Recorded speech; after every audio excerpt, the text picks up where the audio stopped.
Hello and welcome to ILTV's Evening Update. I'm Aaron Porras here with the latest news from Israel. A groundbreaking ruling by the Court of Appeals of Versailles, France, says that Israel's presence in Judea and Samaria is unequivocally legal under international law. The court dismissed a lawsuit brought by the Palestinian Authority against Jerusalem's light rail built by French companies Alstom and Veolia.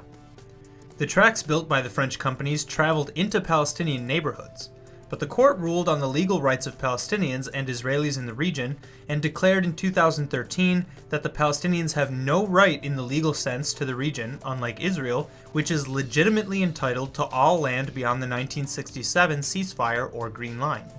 This is the first time since the establishment of the State of Israel in 1948 that an independent, non-Israeli court has been called upon to examine the legal status of Judea and Samaria under international law.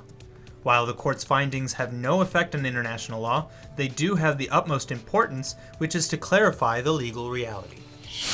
Prime Minister Benjamin Netanyahu has asked Bayit HaYehudi ministers to hold up on submitting a law applying Israeli sovereignty to Ma'aleh Adumim.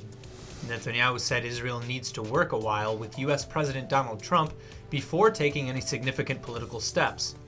The law was scheduled to be submitted today, after which the Knesset was to vote on it.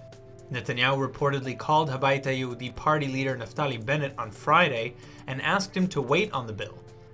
Bennett, who has been a strong proponent of the bill, tweeted last night about the importance of advancing the legislation. Quote, "We've entered a new diplomatic era," he wrote. "For the first time in 50 years, it is in the hands of the Prime Minister to decide the sovereignty of Palestine. The continuation of the Bar Ilan-Palestine line would spell endless trouble," end quote. He said this referring to Netanyahu's speech at Bar Ilan University in 2009, in which he endorsed support for a demilitarized Palestinian state. The Jerusalem City Council's Zoning Committee has approved the construction of residential apartments in the neighborhoods Ramat Shlomo, Piskat Ze'ev, and Ramot, all of which are located beyond the Green Line in Judea and Samaria. Another 105 housing units were approved for the Palestinian Eastern Jerusalem neighborhoods of Wadi Hoz and Beit Hanina as well. According to committee chairman Meir Torgerman, the final approval of the long process that can take up to several years was delayed in 2014, and then after being scheduled for a vote last month, was further delayed until the end of the Obama administration and the inauguration of President Donald Trump. Of the total number of housing units, some 300 will be built in Ramot, while the rest will be split among the other neighborhoods. Prime Minister Benjamin Netanyahu personally reached out to ordinary Iranian citizens last night and called on them to break away from the shackles of Islamic authoritarianism. Speaking on his Facebook page in English with Persian subtitles, Netanyahu said people in the Islamic Republic would, quote, "want to be able to speak freely, to love who you want without the fear of being tortured or hung from a crane. Tragically, you are shackled by a theocratic tyranny," he said.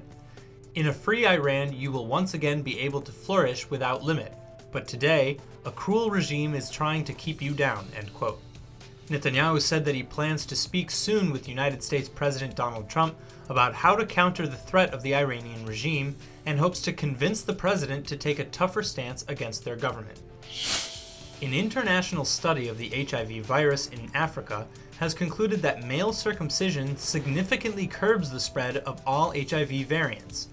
Titled "Male Circumcision and the Epidemic Emergence of HIV-2 in West Africa," the findings of the study by 6 researchers published last month revealed that whereas male circumcision is known to correlate negatively in Africa with HIV-1 prevalence, commonly known as acquired immune deficiency syndrome or AIDS, studies examining the issue for HIV-2, the rarer variant found predominantly in Africa, are lacking. The researchers compiled their results from surveys on the prevalence of HIV-2 in 30 cities of all West African countries and cross-checked those with male circumcision rates of 218 West African ethnic groups. This study revealed that HIV-2 only formed early substantial focuses in cities with substantial uncircumcised populations. That's all for now. Stay tuned on ILTV.tv for our main daily broadcast playing after this. I'm Aaron Porras and see you next time with our morning briefing from Israel at 8 a.m. Eastern Time.